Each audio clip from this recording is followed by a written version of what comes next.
Assalamualaikum warahmatullahi wabarakatuh.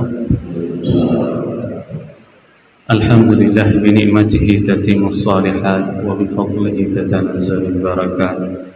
Asyhadu an la ilaha illallah lahu da'watul haqq harisun 'alaiha wa awjaba tabsyiri biha wa takum minkum ummatun yad'una ilal khair wa ya'muruna bil ma'rufi wa yanhauna 'anil munkar wa ulaika humul muflihun.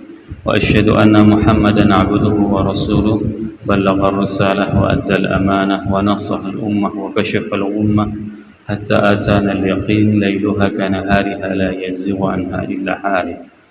اللهم صل على سيدنا محمد النبي الأمي وعلى أزواجه أمهات المؤمنين وذرياته وآل بيته وأصحابه أجمعين. Rabbi shrah li sadri wa yassir li amri wahlul 'uqdatam min lisani yafqahu qawli, amma ba'd. Para asatiz yang saya muliakan, ayah bunda yang saya cintai, dan bapak ibu jamaah salat subuh yang dirahmati Allah, marilah senantiasa kita memanjatkan puji dan syukur kita kepada Allah yang telah memberikan nikmat kehidupan kepada kita dan nikmat keimanan kepada kita sehingga kita dapat melangkahkan kaki kita ke tempat yang penuh dengan keberkahan ini. Kendati subuh ini diguyur dengan hujan yang deras, akan tetapi ini tidak membuat kita surut langkah kita untuk tidak melangkahkan kaki ke rumah Allah.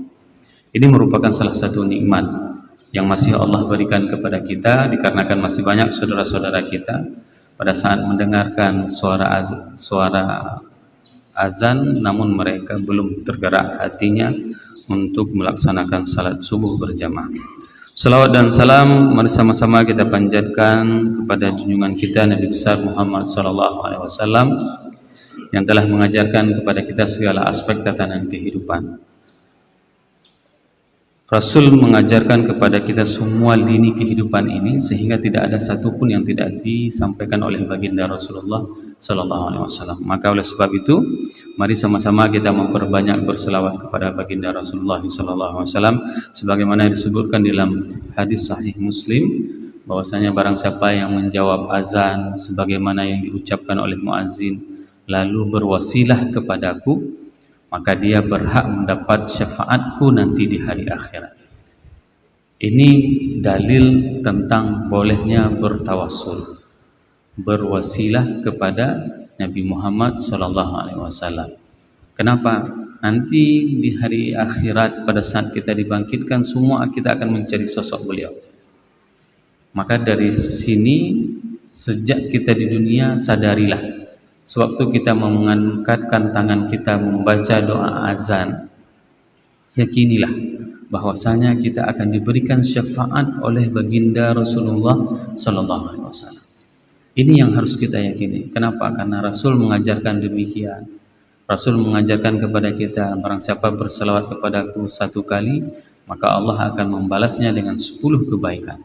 Bukan kebaikan dari sisi wali kota, bupati, gubernur, presiden, tapi kebaikan dari sisi Allah. Bayangkan, 1 selawat dibalas dengan 10 kebaikan. Kalau seandainya kita sambil berduduk beriktikaf ini di dalam majelis ilmu ini berselawat terus-terusan kepada baginda Rasulullah, maka hitung sendiri berapa kebaikan yang akan kita perolehi pada saat kita sedang berada di dalam majelis ilmu ini. Maka oleh sebab itu, perbanyaklah berselawat kepada baginda Rasulullah agar kita mendapatkan syafaatnya kelak di hari akhirat. Semoga jamaah subuh yang berhadir pada subuh yang berbahagia ini merupakan di antara umat Nabi Muhammad sallallahu alaihi wasallam yang akan diberikan syafaat oleh baginda Rasulullah sallallahu alaihi wasallam.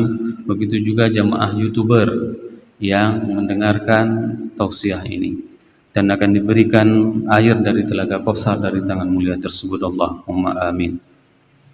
Bapak Ibu jamaah salat subuh yang dirahmati Allah, pertemuan terakhir kita kemarin mengenai kondisi neraka dan kita sudah menggambarkan bagaimana orang yang paling terakhir keluar dari neraka, dia meminta kepada Allah dan permintaannya dikabulkan.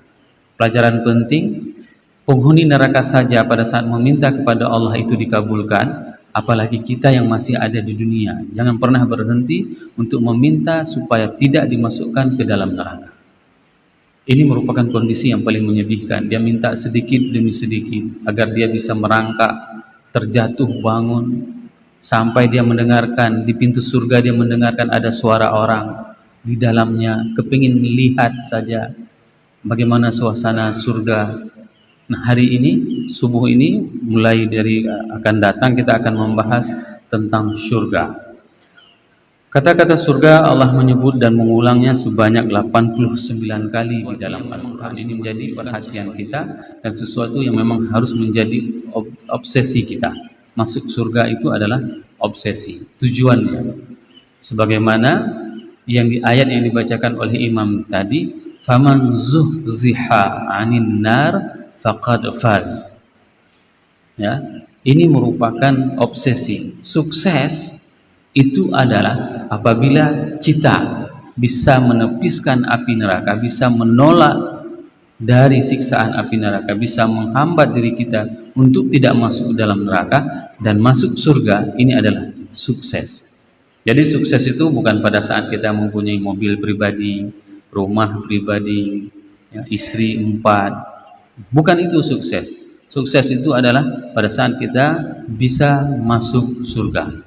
Tapi jangan jadi panitia surga, ini yang paling bahaya. Sikit-sikit melihat orang bilang, oh ini ahli neraka. Sikit-sikit melihat orang, oh ini ahli surga. Jangan, karena tugas menjadi panitia itu bukan tugas manusia. Ada masing-masing job desk-nya. Baik, Bapak Ibu jemaah yang dirahmati Allah, surga itu merupakan puncak kenikmatan. Bapak Ibu yang pernah melihat keindahan alam, itu akan merasakan bagaimana indahnya. Saya sangat teringat sekali suatu muhadarah yang disampaikan oleh Imam Syekh Muhammad Mutawalli Sya'rawi pada saat beliau itu dijamu di Los Angeles, di salah sebuah hotel yang paling terkenal. Ya, bayangkan Syekh Muhammad Mutawalli Sya'rawi dibawa ke Amerika, dibawa jalan-jalan dan diinapkan di hotel yang paling mewah.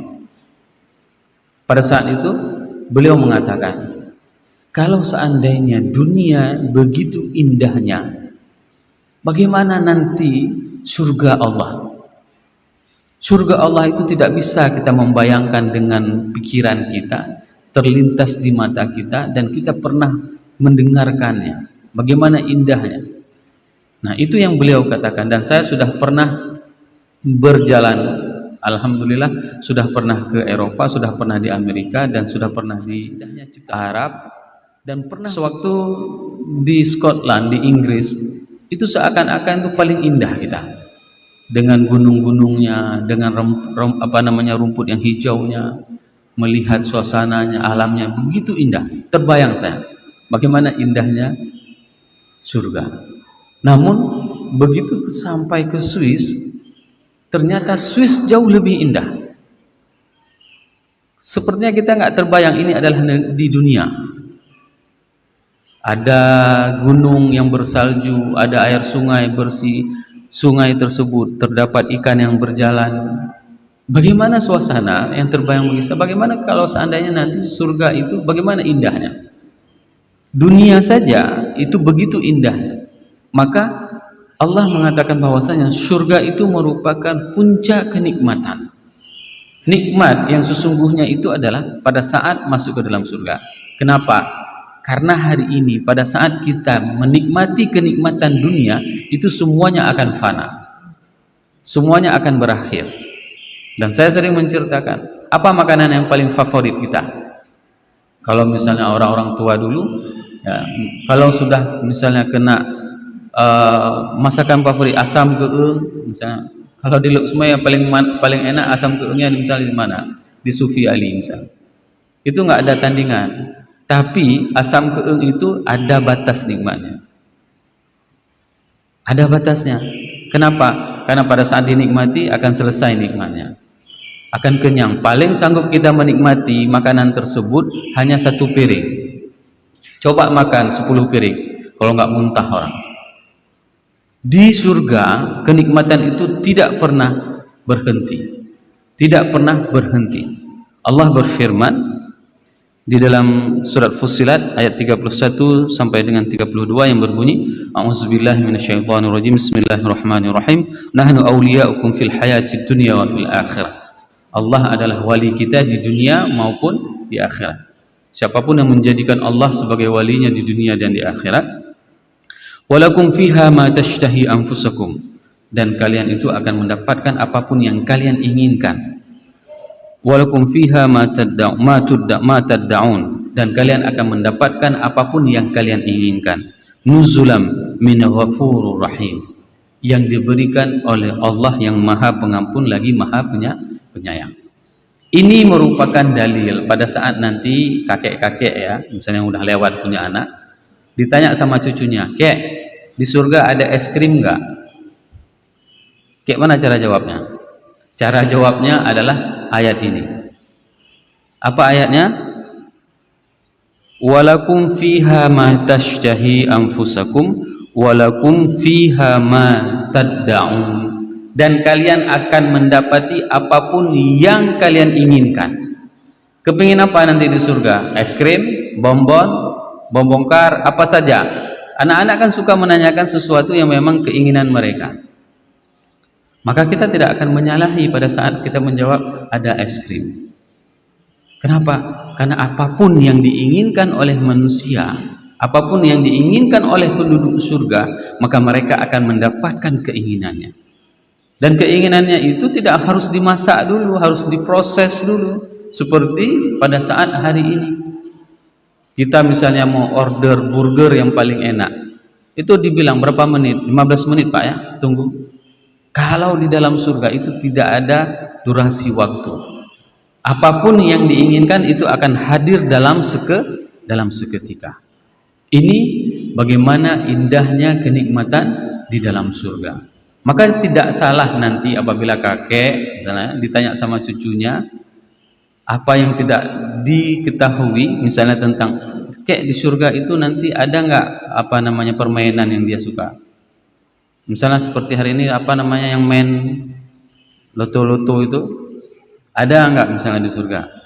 Apapun yang diinginkan oleh manusia, maka mereka akan mendapatkan keinginan tersebut di dalam surga. Dan ini merupakan puncak kenikmatan. Kenikmatan tersebut tidak akan pernah terputus. Sehingga nanti kita akan membahas satu persatu kenapa Al-Quran itu sering mengibaratkan kenikmatan tersebut dengan beberapa jenis tanaman. Kenapa kenikmatan itu disebutkan di dalam Al-Quran dengan hurun ain, dengan bidadari. Apakah tidak ada bidadara? Itu yang menjadi banyak protes dari ibu-ibu pada saat kita menjelaskan tentang surga ya. Nanti kalau kami Ustaz gimana? Apakah kami tidak ada bidadaranya? Kalau misalnya bapak-bapak dapat bidadari, ibu-ibunya bagaimana? Ini menjadi pertanyaan dari ibu. Insyaallah kita akan bahas satu persatu. Namun sebelumnya, mari sama-sama kita melihat nama-nama surga yang disebutkan di dalam Al-Quran. Allah berfirman yang pertama sekali tentang surga Jannatul Firdaus. Ini adalah surga tertinggi. Surga tertinggi ini merupakan adalah obsesi kita semua. Dan Rasul mengatakan apabila kalian meminta, maka mintalah Jannatul Firdaus. Pada saat kita meminta kepada Allah, maka pintalah supaya kita dimasukkan ke dalam surga Jannatul Firdaus. Allah berfirman, A'udzubillahi minasyaitonirrajim. Bismillahirrahmanirrahim. Innal ladzina amanu wa 'amilus solihati kanat lahum jannatul firdausi nuzula. Nah, ini merupakan surga yang diperuntukkan kepada alladzina amanu wa 'amilus solihat. Tidak banyak syaratnya Bapak Ibu jemaah yang dirahmati Allah. Sangat gampang masuk surga. Pertama, amanu, beriman. Jadi jangan bilang bahwasanya masuk surga itu susah, payah. Enggak. Syaratnya yang pertama adalah amanu. Dan yang kedua, wa 'amilus solihat, berbuat baik. Berbuat baik yang paling gampang apa? Salaman setelah kita salat ini berbuat baik. Jangan nanti waktu kita salaman dibid'ahkan. Tidak boleh salaman, bid'ah. Jangan seperti itu. Salaman sambil tersenyum kepada rekan di sebelah, ini merupakan berbuat baik ya. Jangan pula bersalaman dengan sesama anggotanya saja. Misalnya sesama pengajian, dia salaman, Kalau tidak sesama pengajian dengan dia nggak pernah salaman, dia nggak pernah senyum. Ini yang paling bahaya. Ya, kenapa? Karena Allah sendiri mengatakan untuk masuk surga Jannatul Firdaus itu sangat gampang. Yang pertama hanya beriman, dan yang kedua berbuat baik. Berbuat baik itu tidak pernah diikatkan dengan perbuatan apapun. Dibebaskan. Setiap kebaikan yang dilakukan oleh manusia itu akan dihitung dalam kebaikan. Kebaikan sesuai dengan apa yang diperintahkan oleh Allah dan Rasul. Ada juga orang berbuat baik tapi tidak dari sumber yang baik. Kami kemarin melakukan RAD Koperasi Syariah. Ada jamaah yang mengatakan semua transaksi itu halal apabila ada akadnya. Saya bilang tidak. Tidak seperti itu. Bukan akad yang menghalalkan transaksi, akan tetapi kebenaran syariahnya yang akan menghalalkan transaksi. Bagaimana nanti kalau seandainya kita akad jual beli babi, ada akadnya juga, apakah halal? Tidak. Bagaimana nanti pada saat seseorang itu berzina, ada akadnya juga, apakah halal? Tidak. Yang menghalalkan sesuatu perbuatan itu adalah syariahnya, atau disebut juga dengan syariah compliance, kepatuhan syariahnya. Maka amal saleh ini Allah tidak mengaitkan dengan sesuatu perbuatan. Apapun kebaikan yang dilakukan oleh manusia itu akan dihitung oleh Allah dengan amal saleh.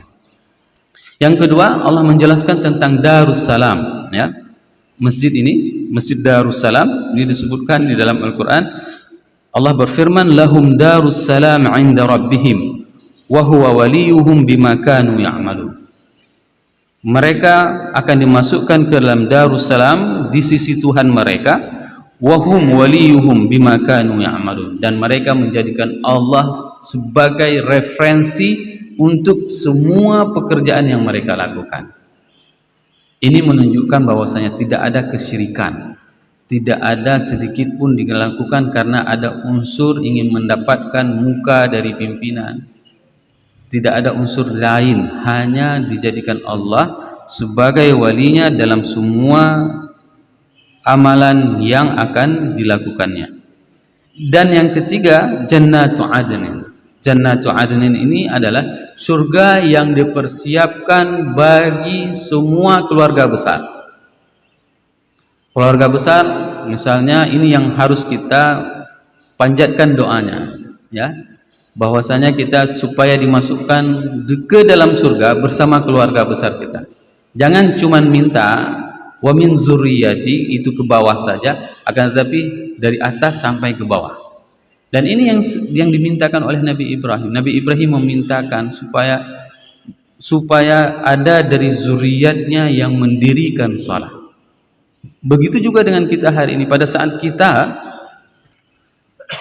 kita hari ini melaksanakan salat, itu mungkin dikarenakan dengan terkabulnya doa Nabi Ibrahim.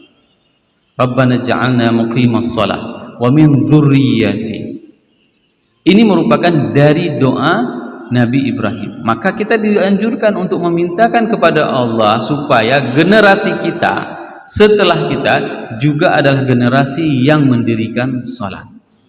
Maka Jannatu Adnin itu merupakan surga yang dipersiapkan bagi kakek-kakek, nenek kita dan cucu-cucu cicit kita semuanya nanti akan dikumpulkan semuanya satu di dalam surga Jannatu Adnin. Maka pintalah kepada Allah. Pinta kepada Allah. Mungkin dulu ayahnya tidak begitu banyak beribadah. Dikarenakan apa? Sibuk ayahnya mencari rezeki agar apa? Bisa disekolahkan anaknya. Bisa anaknya sukses. Sehingga apa? Dia tidak sempat pergi pengajian seperti kita hari ini. Maka panjatkan doa kepada ayahnya. Agar apa? Agar dikumpulkan bersama dengan kita nanti di surga dan bersama anak cucu kita. Karena nanti pada saat kita dimasukkan ke dalam surga, sebagaimana hadis yang diriwayatkan di dalam Sahih Muslim, Nabi Muhammad itu melihat Nabi Ibrahim itu dikelilingi oleh para pengikutnya semuanya di dalam surga. Begitu juga dengan kita. Yatufu alaihim wildanun mukhalladun. Kita juga akan dikelilingi oleh anak-anak kita. Khususnya bagi bapak ibu yang mempunyai anak yang meninggal pada saat melahirkan. Nanti anak tersebutlah yang akan mengiringinya pada saat kita dimasukkan ke dalam surga. Allah berfirman, yaghfir lakum dzunubakum wa yudkhilkum jannatin tajri min tahtihal anhar wa masakinut thayyibah fi jannati adnin dzalikal fawzul azim. Dan itu merupakan kemenangan yang spektakuler. Yaghfir lakum dzunubakum, Allah mengampunkan segala dosa kalian, wa yudkhilkum jannatin tajri min tahtihal anhar, dan dimasukkan kalian ke dalam surga yang mengalir di bawahnya air. Ini belum ada teknologi yang bisa membuat infrastruktur seperti ini. Pada saat kita berjalan di atas air bukan dikarenakan punya ilmu dikjaya, tapi infrastruktur surga itu, seseorang itu apabila berjalan di bawahnya dia akan melihat ada sungai yang mengalir, dia berjalan di atas sungai dan dia melihat di bawahnya itu air mengalir. Hari ini kalau misalnya kita berjalan di atas jalannya hitam, aspal, tidak bisa tembus ke bawah. Di surga tembus ke bawah jalannya. Jannatun tajri min tahtihal anhar.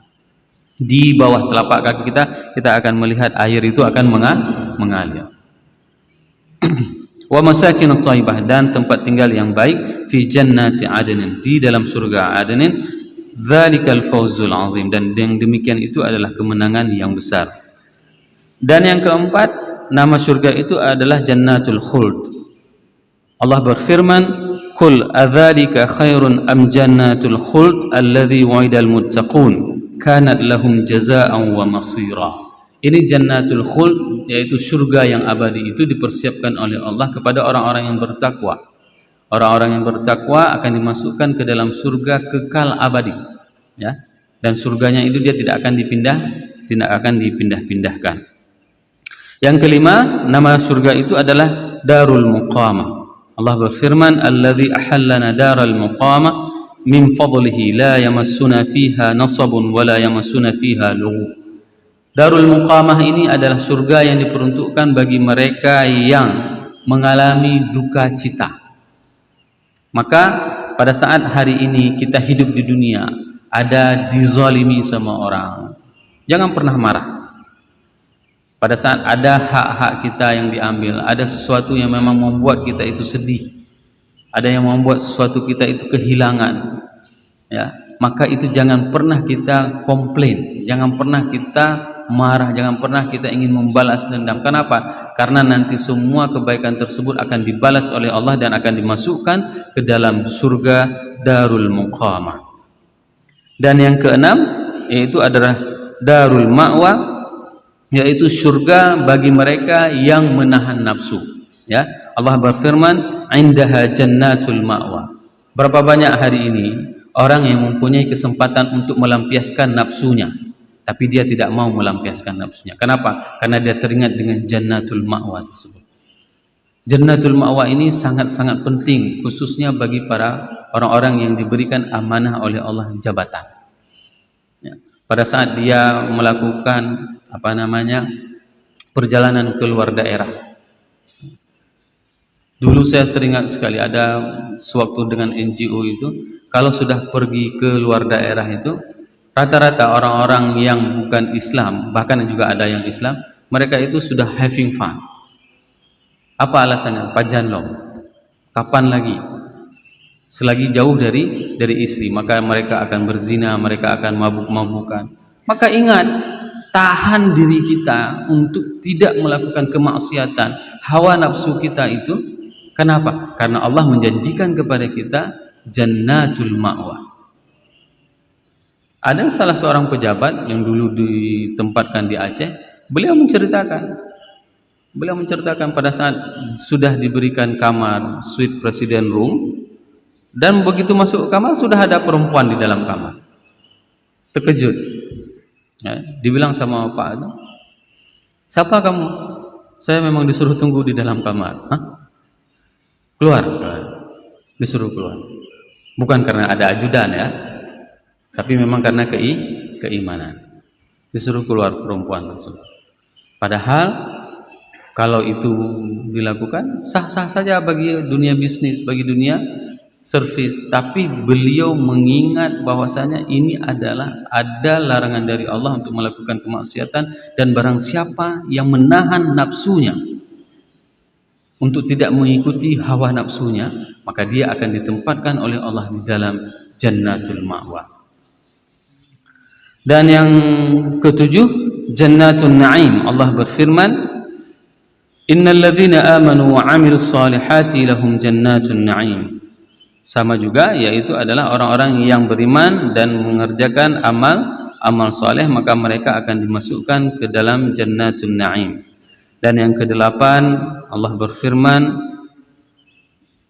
dalam Al-Quran yang berbunyi, innal muttaqina fi maqamin amin, yaitu surga yang disebut dengan surga maqamul amin, yaitu bagi orang-orang yang bertakwa, maka mereka akan mendapatkan, akan ditempatkan ke dalam surga maqamul amin. Maqamul amin ini merupakan di antara nama-nama surga, dan siapa penghuninya. Maka ini adalah kesempatan kepada kita, Bapak Ibu jemaah yang dirahmati Allah. Untuk apa? Untuk meminta kepada Allah agar kita dan seluruh keluarga kita itu bisa memasuki surga dengan semua fasilitas yang telah diberikan oleh Allah tersebut. Bayangkan sekarang ada beberapa saudara-saudara kita yang telah mendahului kita. Mereka tidak tahu informasi seperti ini, dan mereka tidak pernah meminta kepada Allah dengan informasi seperti ini. Maka pintalah. Mungkin ada orang tuanya, ibunya yang setelah sekian lama meninggal dulu. Bahkan saya yakin ada di antara orang tua kita itu yang tidak tahu meminta seperti ini. Maka kita yang meminta selaku anaknya, kita yang masih dititipkan di atas muka bumi ini adalah sebagai penerus untuk amal-amal saleh yang akan dia dapatkan pada saat dia sudah terkubur setelah sekian puluh tahun di dalam kubur. Dia sudah menunggu angkat tangan yang ditengadahkan oleh anak-anaknya. Agar apa? Agar mendapatkan semua fasilitas surga ini. Karena apa? Karena dia didoakan oleh anak yang saleh. Maka Islam itu sering mengatakan bukan di kuantitasnya, akan tetapi di kualitasnya. Ini yang sangat penting. Anak boleh banyak, tapi kalau seandainya semuanya saleh dan salehat, itu yang paling penting.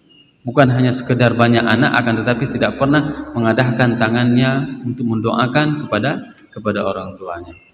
Semoga materi tentang surga dan pengenalan surga ini bisa membuat kita lebih cinta kepada Allah dan kepada Rasulnya, sehingga dapat meningkatkan keimanan kita dan kecintaan kita kepada Allah dan kepada Rasul. Subhanakallahumma wa bihamdik, asyhadu an la ilaha illa anta, astaghfiruka wa atubu ilaik. Wassalamualaikum warahmatullahi wabarakatuh.